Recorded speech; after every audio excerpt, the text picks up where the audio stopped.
Hello and welcome to this part of your induction to the Isle of Wight College. My name's Roland White and I'm one of the assistant principals at the college, and I'm here today with Debbie Lavin, the principal, to talk to you about some things which we think it's really important for you to know about right from the beginning of your time here at college. I'd now like to hand over to Debbie, and then Debbie will pass back to me so I can talk to you about some crucial parts of your experience here at college. Debbie, over to you. Hi, just to say a very warm welcome from me. I'm really delighted you've chosen the college. We consider ourselves to be a workplace, so as such we're all on first name terms. I'm Debbie, this is Roland. We also only have one objective in mind, and that's that you leave us going out to work or an apprentice or into higher education. And as such, we only have 3 rules. Now we keep them to 3, so it's very simple. The first one's around health and safety, and that's a workplace no law of the land rule. And at the moment, because of COVID, it really is important that you keep the social distancing, you keep each other safe, including the staff around the college. The second rule is we don't tolerate any drinking, alcohol or drugs on site. Now, if you happen to be medicated, then by all means speak to your personal tutor and they will look after you. And then the third rule is we like everyone to be nice to each other, so no harassment and bullying, please. The next thing we like you to do is participate in work placement. Now that may be a little bit more difficult this year, but it's still our ambition and our hope that we can get as many of you as possible out into the workplace. When you're out there, the employers expect you to have certain skills, so they want you to have your core skills alongside maths and English. So if you don't have maths and English qualifications, we need you to study those subjects and achieve a level 4 if possible or above. The employers also would like you very much to have social skills, so we have a package of social skills development and we will work alongside your teachers with those. And then the very last thing to say, and it's really important, should COVID happen again and the R rate start to increase, we may be advised to close the college again. I think the government this time are wanting education to stay open as long as possible, but if we are advised to close, we have a fantastic online learning package. The staff are very adept at delivery online and things will carry on as normal, only you will be at home. Should that be the case, we will advise you, but hopefully, and fingers crossed, that won't happen. Thank you. Nice to meet you all and welcome to the college. Over to Roland. Thank you. Okay, thanks Debbie. Just a few things from me before we move on to the main part of the induction. The first is about safeguarding. Safeguarding is about keeping you safe here on campus, but also being available to listen to you if you've got any concerns about things that might be going on off campus or outside of college that are worrying you or making you feel unsafe. If you have any worries about your safety or your well-being, please talk to a member of college staff. You'll be able to tell who the staff are because they'll be wearing staff name badges. The important thing is, if something's worrying you, please come and talk to one of us. Next, I'd like to talk to you about the cost of coming to college. Sometimes students tell us that they're worried about how much it costs to come to college. If you are worried about money, again, please talk to us. We have some funds available, it's called the bursary, and that money is there to help students access college, and that could cover the resources you need to buy, transport, or the cost of meals here in college. So if you are worried about the cost of coming into college, please talk to one of your teachers or one of the student services team and they'll be able to help you. And finally, I'd like to talk to you about your PPA, your Pastoral and Progress Advisor. Every student has a PPA, and the role of the PPA is to help you overcome any barriers you may have to your studies here in college. PPAs can help with all sorts of things, from money, the bursary that we talked about earlier, difficulties you might have with your studies, or things that are going on outside of your college. So if you've got anything that's worrying you, please talk to your PPA and I'm sure they'll be able to help. I'd now like to introduce you to the main part of this session, to your induction to the college. The college has worked with a company called Red Tie to create a theatre production looking at positive mental health, resilience and emotional well-being. The college places real value on these themes and we're sure you're going to find this video interesting and hopefully helpful. Your teachers will be on hand to provide support and answer any questions you might have while watching the video. I'd now like to just say good luck with your programme of study, and I look forward to seeing you around the college campus. Thank you very much.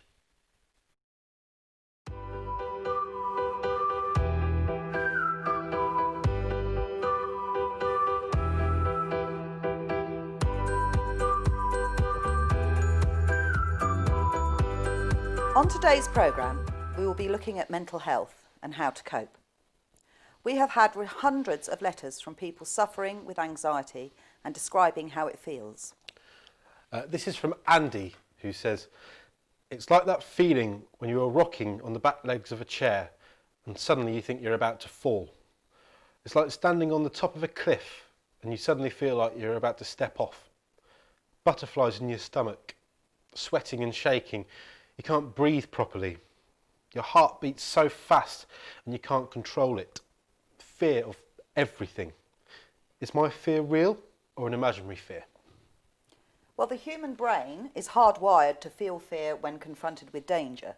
So this is normal, and the reactions, rapid heartbeat, butterflies in your stomach, all that, is the brain telling us to be afraid. In the days when we were hunter-gatherers and we came across a hungry lion, for example, the rush of adrenaline helped us out. We had to decide fight or flight, stand our ground or run away. Why would you stand your ground when confronted with a lion? Well, you might be defending your home, your child, your food. So if you were strong and had a weapon, you might decide that you had something worth defending. If not, it would be sensible to run away and hide. But he has anxiety and there aren't any lions around. So why is he anxious? Well, because the human brain has developed. We're now capable of imagination and thoughts that create situations before they happen, which is great in one way because we're no longer just hunter-gatherers. We are complex beings who are extremely socialised and artistic. So his anxieties are not real? No, well, they seem real to him at the time, but no, they aren't real. They are imagined. Jade wrote to us describing her anxieties. "In social situations, I think everyone is judging me. They're going to laugh at me. I'm convinced that I will embarrass myself. I feel like everyone is waiting for me to cock things up. I'm worried that I might say the wrong thing, I might stutter or trip over my words. Everyone is looking at me.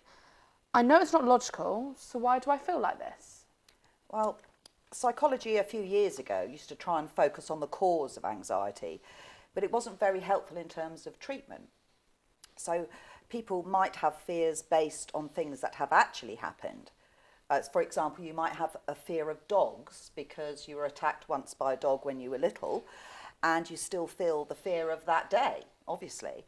But then a lot of other people's fears are not based on events. And even if they are, it doesn't really help with their lives now. So what should she do now? The first step is to want to overcome the fear. She said she was fed up with not being able to do the things other people can do. She wants to go out and she wants to be able to talk in public and socialise. So I asked if this was true, or if it was easier to say, "I have anxiety, I can't cope, feel sorry for me." But nobody wants people to feel sorry for them, do they? Sometimes it's easier to avoid your fears than confront them. You have to decide if what you have is worth defending. Like with the lion, she had to decide what she wanted. What did she want? She said this: "I want to have a full and successful life, have friends, enjoy life. That's worth defending, fighting for." It is. Like the human defending their home and child from the lion. She asked, "Am I strong enough? I may need some help." Well, of course, she will need help, but she mustn't be afraid to ask. And also, she mustn't be afraid to start the journey. It's just that when you go on a journey, you need to arm yourself with the tools that will help you on that journey. So, right, example here. You don't climb a mountain in a pair of flip-flops wearing a swimsuit. All right? You're going to wear walking boots to protect your feet. You're going to take water so you don't dehydrate. You're going to take a raincoat in case it rains or it gets really, really cold. And what would really help is if you went with someone who knew the way. So someone who allows you to rest when you need to, encourages you when you feel like giving up, and most importantly, to hold your hand when things get a bit tough. Toby has written about the same issue, but also said that he's just started college and he's found it difficult to make friends. So who can he talk to? Well, this year, the safeguarding policy in schools and colleges includes the requirement to actively help students with mental health concerns. So, you know, there'll be tutors in his college who can put him in touch with the right people. And actually, that is now their job. It's part of their job, so it's important. So talk to them, or if you can't talk, write it down, but somehow let them know. I had a really good example of a student last year who wrote this really, really good speech about why he thought wearing a school uniform was wrong. Okay, so he wrote about how students should be able to express themselves and not feel they had to conform.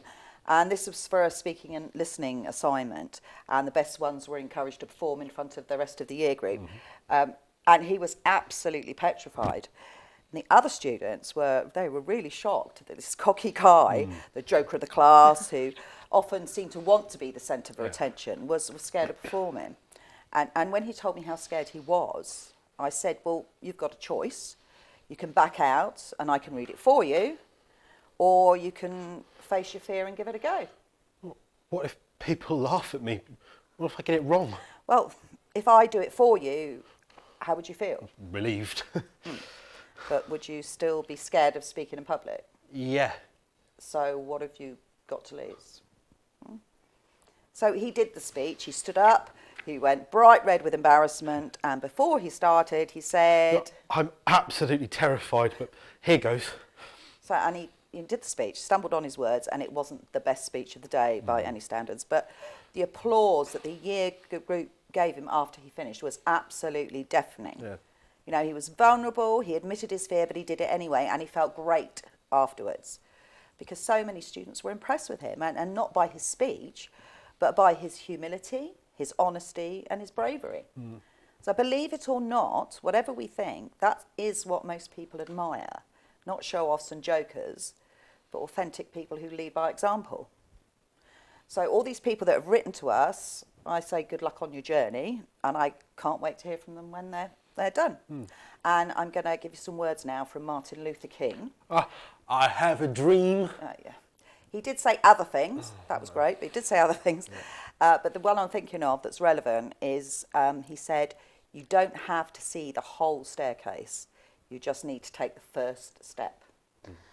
We've also had so many emails from people suffering with sadness and depression. Most of them are young students. What advice should we be giving to them? Man up. Stop being so selfish. Get a grip, love. Just stop it. Stop it. That's Sam. They're not good things to say. No, they're not.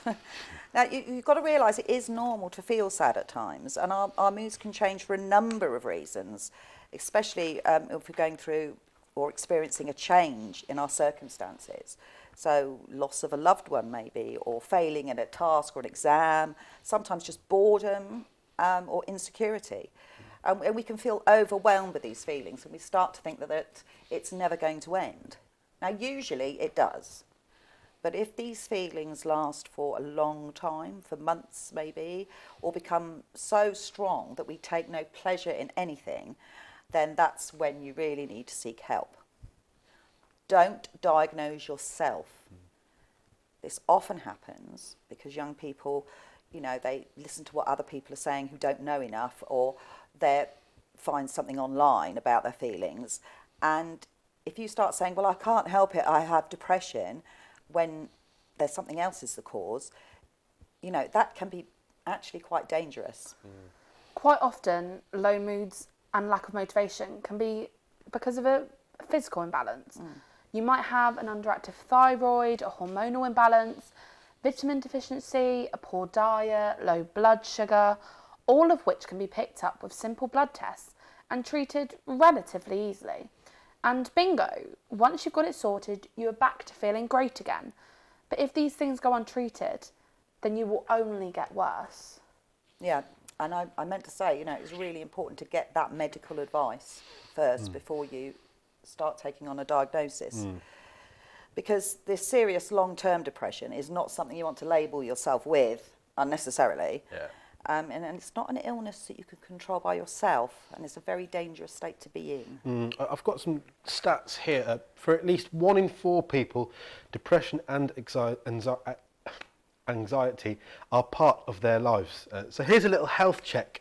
Do you feel tense or anxious, even on the days that you don't have to go to work or college?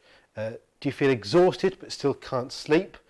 Do you ever wake up in the morning and wish that you hadn't? Do you feel desperately sad and frustrated without cause? If so, you need to tell someone. Why don't you tell someone?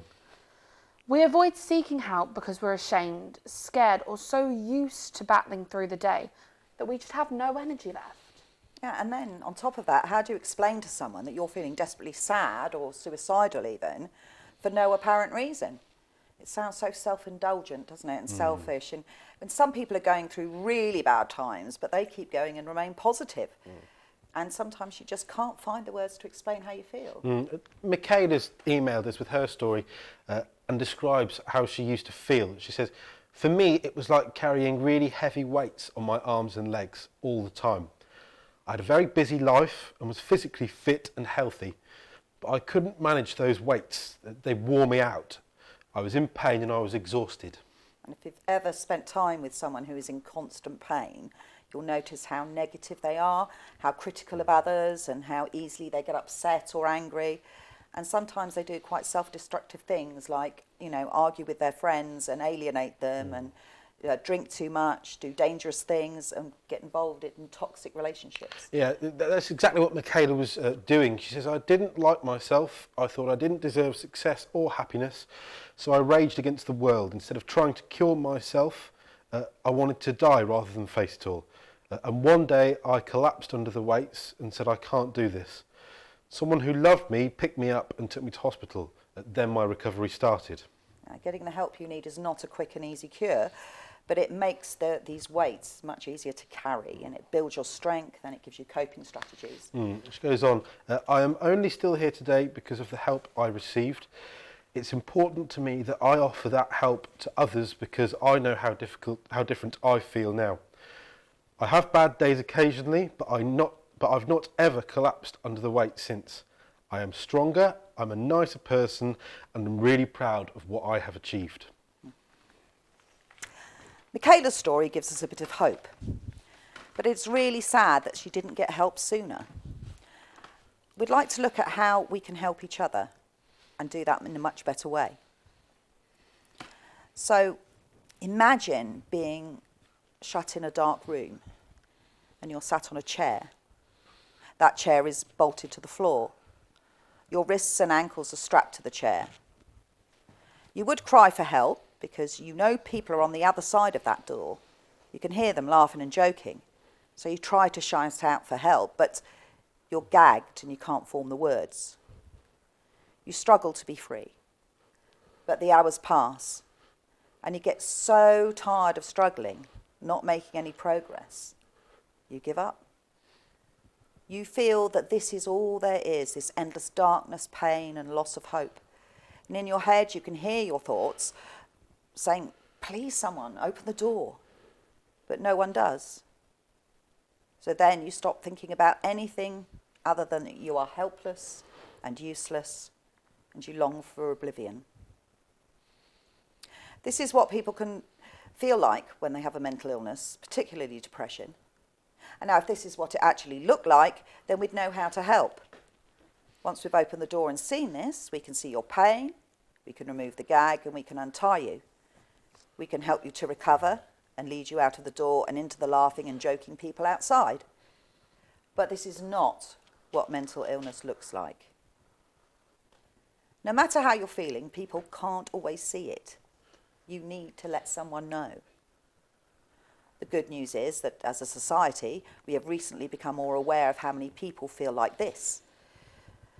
The door is now open, the light is now on, and there are people and organisations that have removed the gag. We are going to talk about it.